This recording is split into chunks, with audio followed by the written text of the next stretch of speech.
Glad to be here to talk about this great little project that I'm working on in Florida. I'd like to tell people I'm working on the most exciting infrastructure project in America. And I'm kind of, gold blustery when I say that.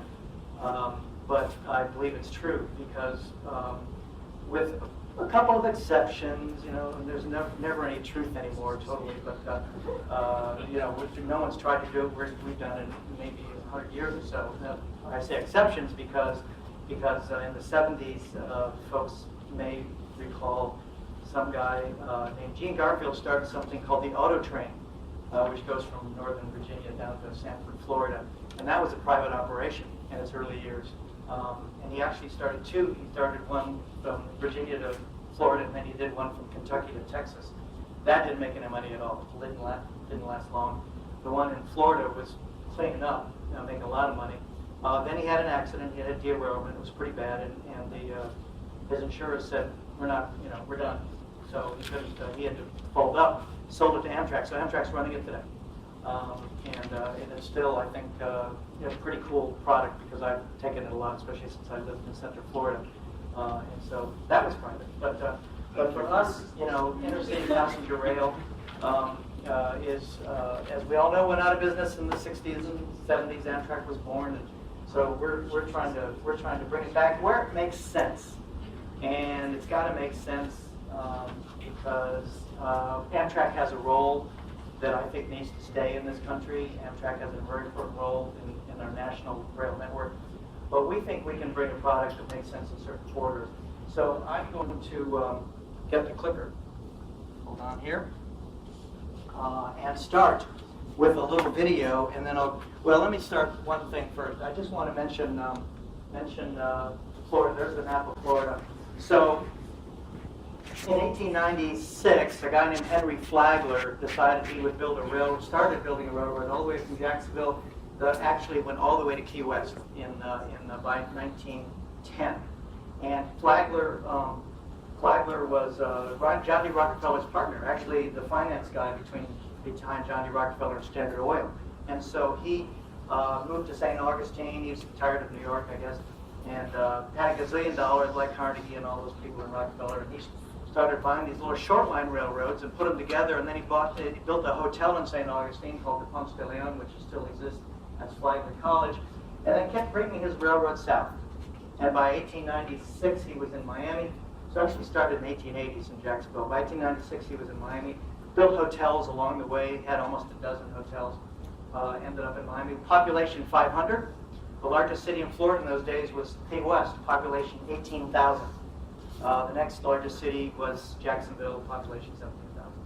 So that's why he wanted to go to the Key West, because population, great tourist spot, but more importantly, Panama Canal was under construction. And he said, aha, Key West is the closest place to Panama in the United States, and we'll build a port. And so the Navy said, no, you're not building a port in our town, because the Navy owned Key West, pretty much still does today.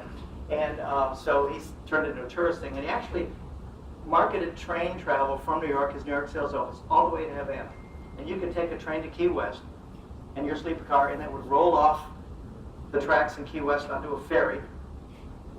Didn't have to get out of your sleeper car, and then that would ferry over to Havana. Then that train would roll off on a rail in Havana, and gambling and all that sort of stuff was going on. So it was pretty cool. But then in 1935, hurricane took all that away. So now it's Miami to Orlando. Excuse me, Miami to Jacksonville. In 2007, a company called Fortress Investment Group, which owns us, decided to buy the FEC Railway. FEC Railway is the legacy of Henry Flagler, Florida East Coast Systems.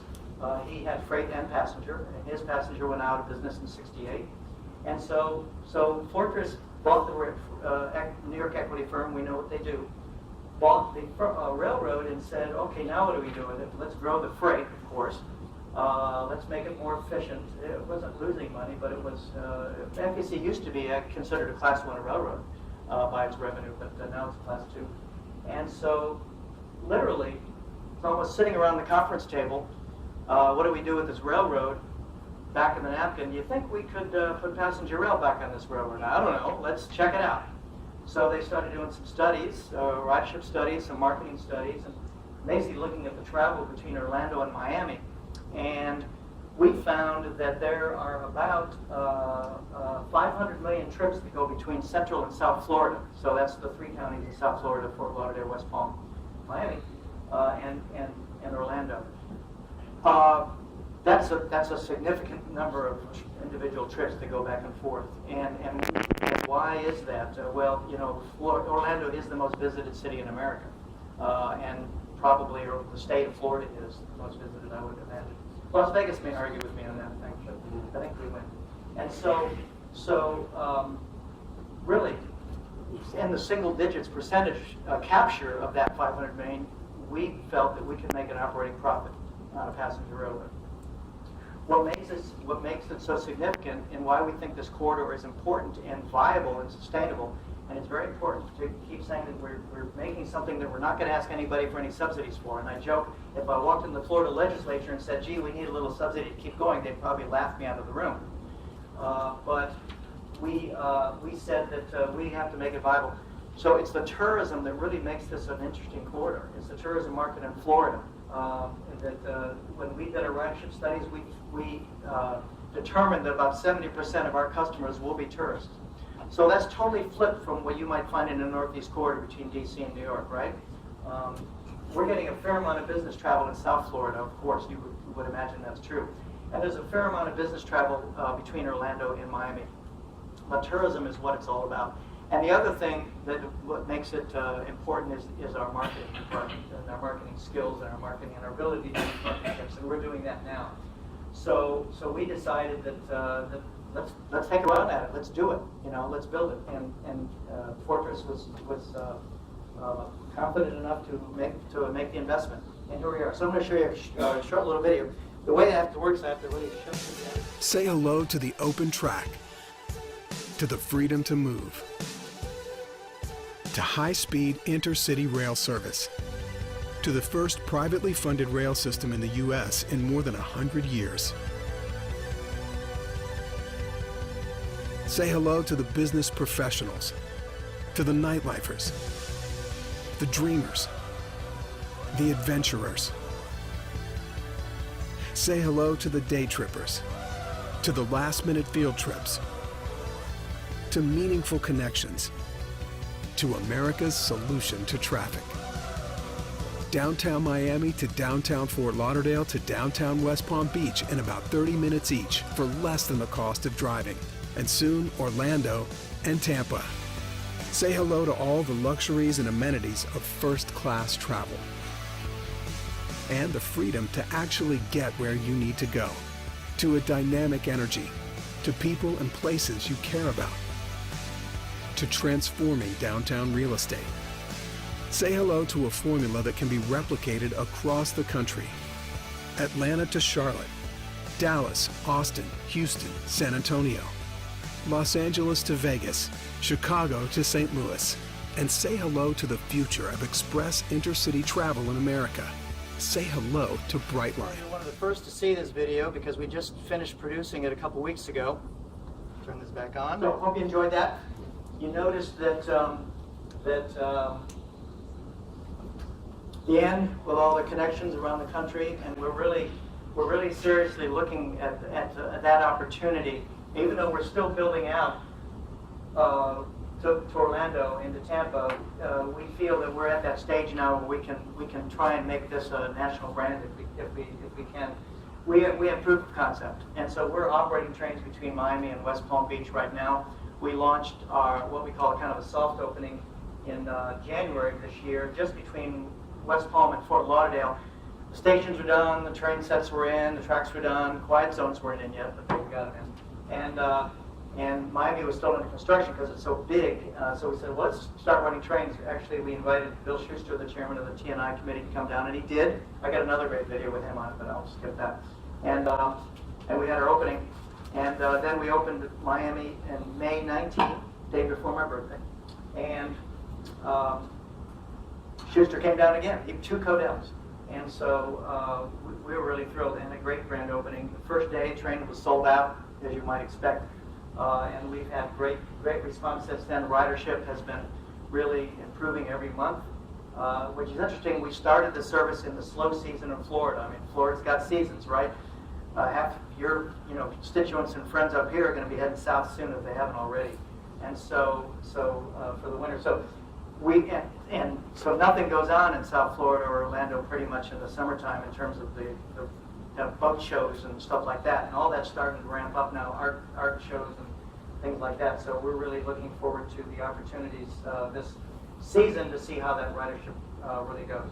I mentioned that the business travel, since we're only open in South Florida, and some folks in Orlando have been down, they go, God, you got to hurry, get this thing to Orlando. We need it badly. Well, what people in Orlando are doing, and I do this now because I live in Orlando, we're headquartered in Miami, is get in the car, drive to West Palm, park in our Brightline garage, get on the Brightline and take it the rest of the way to Miami. Because I-95 is fine until you get to West Palm Beach.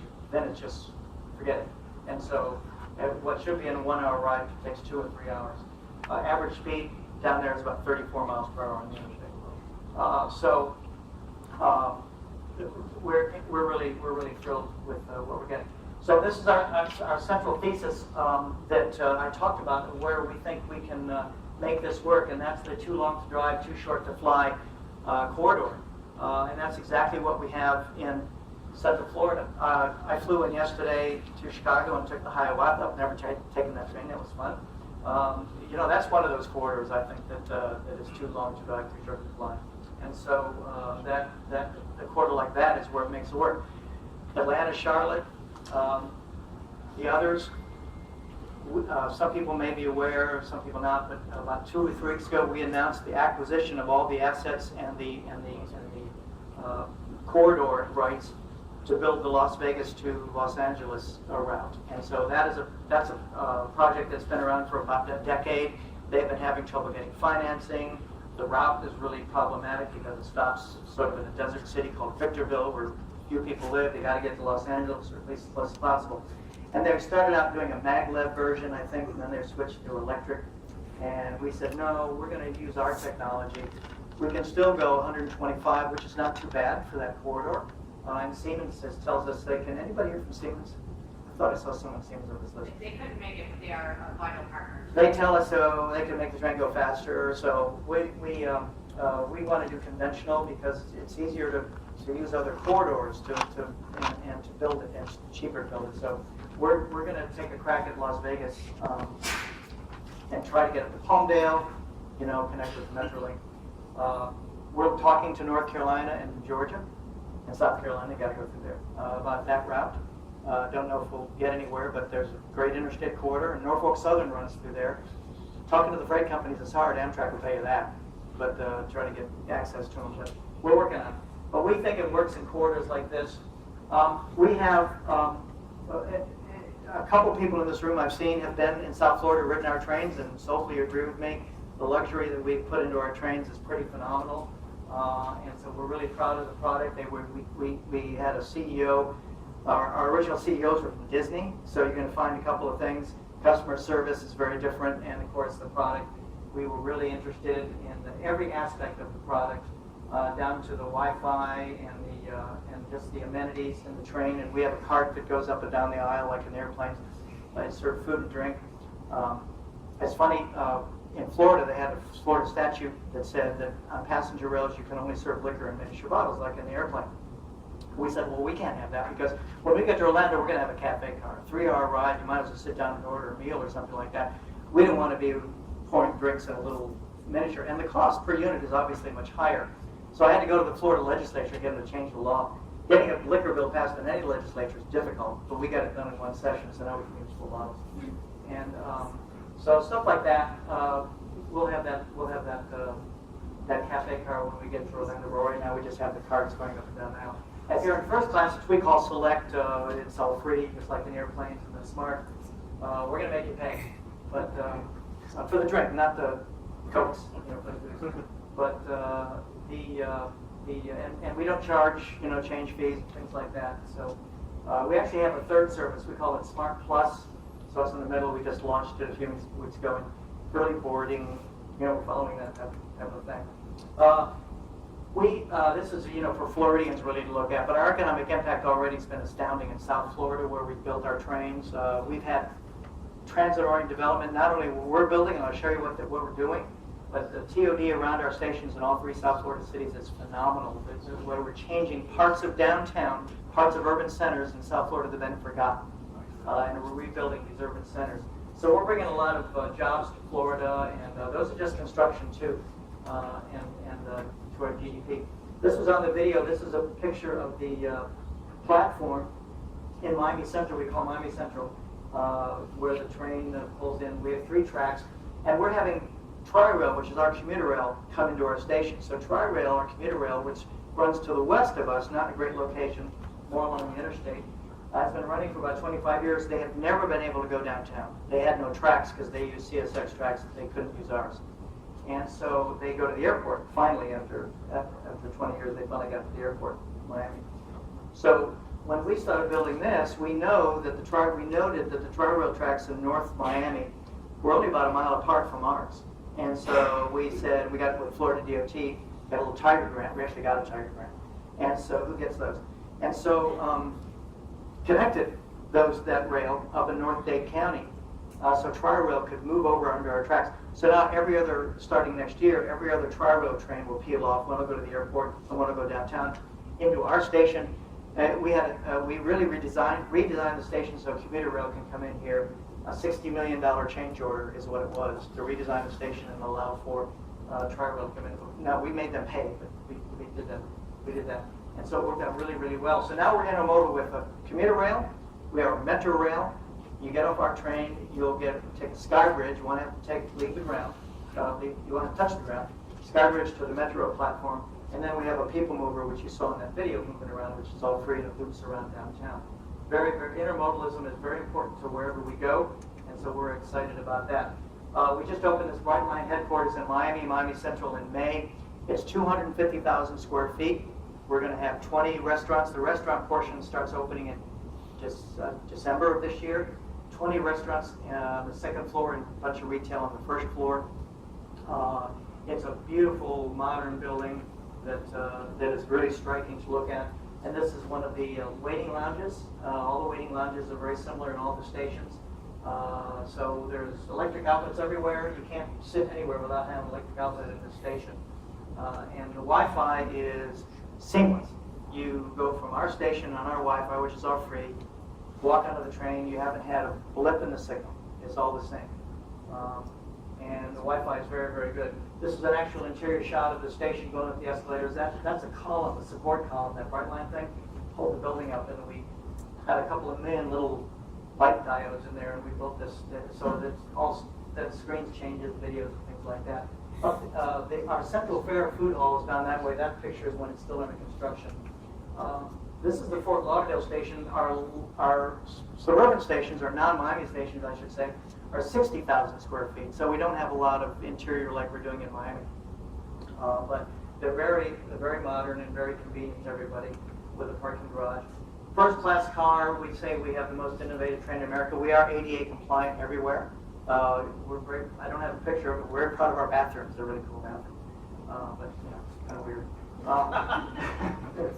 We call them touchless bathrooms, and I say the only thing you have to touch maybe is the toilet paper roll, but it's very all ADA and very intuitive the way they work. So we don't turn the seats. The seats are stationary, so go forward and backward wherever you want to sit. Not every seat is a table. We do have row seating as well. This is the smart car, which is coach. Also very comfortable seats, reclining seats, and then full of electricity. And bring your bike. We encourage people to bring their bikes in. Almost every train, somebody's got a bike. A lot of trails in South Florida where people like to ride the trails. And so we're always, anyway. So there's a congressman named Blumenauer from Oregon. Anybody? Oregon. So he's into bikes. He wears a pin of a bicycle all the time. And so I was giving this presentation to some members of Congress, and Blumenauer was in the room, and I made sure I had this slide for him. I won him over that day. This is a downtown Miami. This is that red area is where that station is. That is where Henry Flagler's original station was in 1896. It used to look like that. That's Flagler's station. That's a picture from the mid-60s, 9 acres along that rail yard downtown Miami. And so that whole area, let me go back this way. So we, that area, that red area, where that station was, and we tore all that down after passenger rail went out of business, paved it over, put stripes in, parking meters, private park. For 40 years, that 9-acre stretch you saw was parking lots. It's a good thing we never built on it, because we could not do what we're doing today.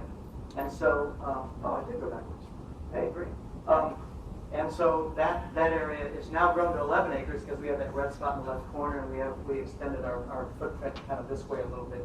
So 11-acre complex. And so now when we finish, if this thing clicks, it's going to look like this. With 3 million up to almost 3 million square feet of transit-oriented development. So this is part of our business. We're 3 businesses. We are a passenger rail company. We're a land development company, TOD, ROD, rail-oriented development, whatever you want to call it. And we're a hospitality company. As I mentioned, our Disney roots with some of our executives and hotel people. So we put all those 3s into one. 2 super tower Parkline residences, 800 units between those 2 buildings, 30 stories each. Our headquarters building is the top, called 3 Miami Central, fully leased already. We're in there. 2 Miami Central, which is overbuilt over the train station, is fully leased. And then retail space is opening up throughout 2019. And then those 2 cubes towers in the bottom are future towers. We have land already. Each of those are rated to be 1,000 feet, 90 stories roughly. And so we have to get FAA to approve that. But those are future buildings. So when we all get done, it's almost 3 million. And then again, this is part of our business plan. It kind of helps, with the success factor. And this is sort of a ground view of what it's all going to look like. The station, the train is 50 feet in the air here. This is the only place where we're elevated. I was talking earlier before we started. We're at grade all the way. We have 340 crossings. It's significant number of grade crossings. FEC Railway, throughout the last 100 years, apparently never said no. When the city came and said, could we build a road across your tracks? And so we're dealing with that. And they're trying to close some. We're trying to get some overpasses built and stuff like that. But it's quite a challenge in the safety factor. Picture of our headquarters on the right, another picture of downtown. Retail restaurant level, going to open in a couple months. This is our West Palm Beach apartment building, 24 stories, 290 units. And it doubles as our parking garage for the train station. So residential and parking, so a lot of parking. And we're right next to an area in West Palm Beach called City Place, which is a huge retail, residential development. There's a picture of Henry. That's his train to Key West. 7 miles that bridge was over the water, 7 miles. Still there? Still there. First time everyone's ever done poured concrete in the water. And so he's our hero. And I throw this picture because I talk about our business development as being building TOD around it, and that's what Henry Flagler did. Henry Flagler built almost a dozen hotels up and down Florida, and he had his train to bring people to his hotels, and that's the breakers. And he used to have a train going across the Intracoastal Waterway from West Palm Beach, where a train could stop right in front of his hotel. That trestle bridge is long gone. But that's what he did, and the hotels that are left are the breakers. That's the 3rd incarnation of the breakers, by the way. The first 2 burned down. They thought maybe the 3rd time they wouldn't build it out of wood anymore. And so, Casa Marina in Key West, and then the Ponce de Leon is still there, but it's a college now, so in St. Augustine, a beautiful hotel. So, this is our workshop, what we call Workshop B, where our rail yard is in West Palm Beach. When we get to Orlando, so we're going to go to Orlando. We're going to start construction in November. It could be pushed back to January. You know how these things go. And then we will, which is another 180-mile run. So we're at 65 miles right now, 180 miles. We should be done by 2021. And then Tampa, that'll take another 4 or 5 years. We've already started planning for Tampa. And so we are invite everybody here to take a winter vacation to South Florida and try Brightline. And I would be glad to tell our marketing team to make a promo code called MIPRC, so that you can get that, good 25% discount. Just curious, how big are your trains, and how did you decide how large the trains would be? 240. These cars, I think the first class car was 62 people, 54, the other way around. 54 in first class, 62 in the coach, in the smart cars. So right now our train set is 240 people. When we finish, we'll be 9 cars long. So that's 400 roughly people. We will get, I know, feedback.